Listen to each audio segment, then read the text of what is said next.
मेरा एक दोस्त था जो कि एक एग्ज़ाम की प्रिपरेशन कर रहा था।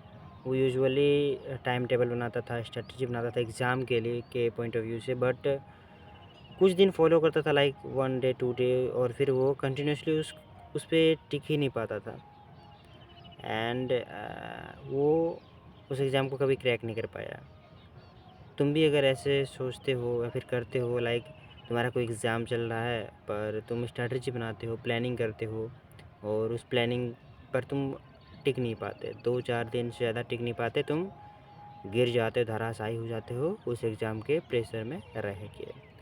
तो कैसे इसको टैकल किया जा सकता है, कैसे इस पे जीता जा सकता है इस प्रॉब्लम से, आज हम लोग इसी के बारे में बात करने वाले हैं, ठीक है? तो देखो, अगर तुम किसी एग्ज़ाम की प्रिपरेशन कर रहे हो, तुम्हारा वो एग्ज़ाम देना बहुत ज़्यादा ज़रूरी है, पर तुम पढ़ाई नहीं कर पा रहे हो, प्रॉब्लम यही तुम्हारे पास? यही है प्रॉब्लम ना? तो इसका सॉल्यूशन क्या हो सकता है? देखो, सॉल्यूशन यही हो सकता है कि तुमको पढ़ना तो पड़ेगा भाई। इन शॉर्ट अगर बोला जाए कि तुम जिस एग्ज़ाम की प्रिपरेशन कर रहे हो, अगर तुम उस एग्ज़ाम में फ़ेल हो जाते हो, तो एक बार सोचो कि तुम्हारे पास क्या ऑप्शन रह जाएगा। हो सकता है तुम एक बार ड्रॉप ले लो और वही रिपीटेड चीज़ को तुमको पढ़ने से और बोर लगेगा। तो क्यों ना उसी एग्ज़ाम को एक बार ही पढ़ के ऐसा पढ़ा जाए एक बार कि उसको दोबारा पढ़ने का ज़रूरत ही ना पड़े। क्यों बार-बार उस चीज़ को पढ़ना? एक बार पढ़ के ख़त्म करो। तुम क्या, अब मुझे एक चीज़ बताओ, तुम 10th को 2 बार पढ़े थे क्या? 12th को 2 बार पढ़े थे क्या? 5th क्लास, 6th क्लास को 2 बार पढ़े थे क्या? नहीं। तो फिर कॉम्पिटिशन एग्ज़ाम को 2 बार तुम कैसे पढ़ रहे हो?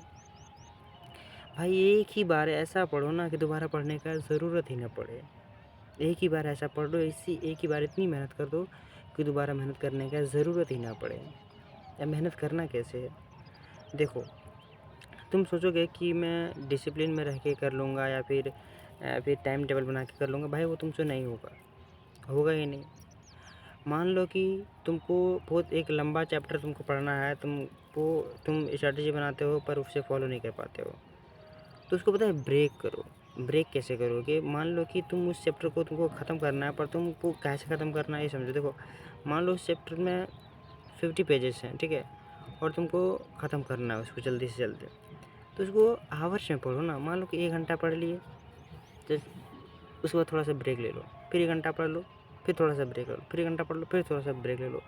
तो इस तरह ब्रेक ले लेकर और काट-काट कर अपने सब्जेक्ट्स को पढ़ोगे ना, तो ज़्यादा बोरडम नहीं फ़ील होगा तुमको, ठीक है? बोर्डम फ़ील नहीं होगा। भला हो सकता है ये, पहला रीज़न ये ऐसे हो सकता है। दूसरा हो सकता है कि जितना ज़्यादा हो सके ना, मोबाइल से दूरी बनाओ। मोबाइल, अगर तुम मोबाइल से पढ़ रहे हो, तो मोबाइल का यूज़ सिर्फ़ वीडियो लेक्चर्स देखने के लिए करो या फिर नोट्स वगैरह लिखने के लिए करो, दैट्स इट। और मोबाइल का कोई काम नहीं होना चाहिए। ज़्यादा से ज़्यादा टाइम अपने नेचर में बिताओ तुम।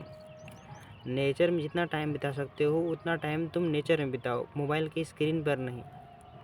मोबाइल के स्क्रीन पे ज़्यादा टाइम बिताओगे तो तुमसे एग्ज़ाम बिल्कुल क्रैक नहीं होगा, माइंड डाइवर्ट होगा तुम्हारा बहुत ज़्यादा। तो मोबाइल का यूज़ सिर्फ़ अपने क्लासेस के लिए करो, दैट्स इट। जितना तुम मोबाइल का ज़्यादा यूज़ करोगे, जितना तुम स्क्रीन टाइम बढ़ाओगे अपना फालतू चीज़ों में, उससे तुम्हारा डिस्ट्रैक्शन लेवल और बढ़ेगा। और जहाँ पर एक बार डिस्ट्रैक्शन लेवल बढ़ा, फ़ोकस टूटा, तो तुम पढ़ाई नहीं कर पाओगे, ठीक है? तो स्क्रीन से ध्यान हटाओ और नेचर में टाइम बिताओ, ठीक है? तो ये हो सकता है। और दूसरा क्या हो सकता है कि पढ़ाई को जितना ईज़ी और सिंपल मेथड में कर सकते हो ना, उतना करो। लाइक ज़्यादा प्रेशर लेके कहीं पढ़ाई मत करना, ठीक है? कि मुझे यही करना है, पढ़ाई करना है, इसके बाद मेरा कोई करियर नहीं है, दैट्स इट। इतना स्ट्रेस लेके पढ़ाई मत करो यार, ऐसे पढ़ाई थोड़ी होता है। पढ़ाई जो है अच्छे मूड में और खुशी के साथ करो। एकदम ऐसा लगे कि पढ़ाई करो, तुमको प्लेज़र फ़ील हो, ऐसे पढ़ाई करो। ऐसे नहीं यार मन नहीं लग रहा है, चलो पढ़ाई करना पड़ेगा, एग्ज़ाम आ गया है, पढ़ाई तो करना ऐसे करोगे ना भाई, तुमसे नहीं होगा। पढ़ाई को एन्जॉयमेंट के जैसे पढ़ो। जैसे तुम एक मूवी देखते हो तो कितना एन्जॉय करते हो मूवी को देखते हुए, उसी तरह पढ़ाई भी एक ड्यूरेशन है। उस ड्यूरेशन में तुम प्लेज़र फ़ील करो पढ़ाई को लेके, फिर देखना तुम्हारा रिज़ल्ट कैसा होता है। ठीक है। तो ये चीज़ें कुछ थी जो मैंने तुम्हें बताया। अगर फिर भी कोई डाउट है तो कमेंट सेक्शन में पूछ सकते हो, या फिर कोई और टॉपिक के बारे में जानना चाहते हो तो कमेंट सेक्शन में ज़रूर लिख देना। मिलते हैं अगले वीडियो में। Till then bye.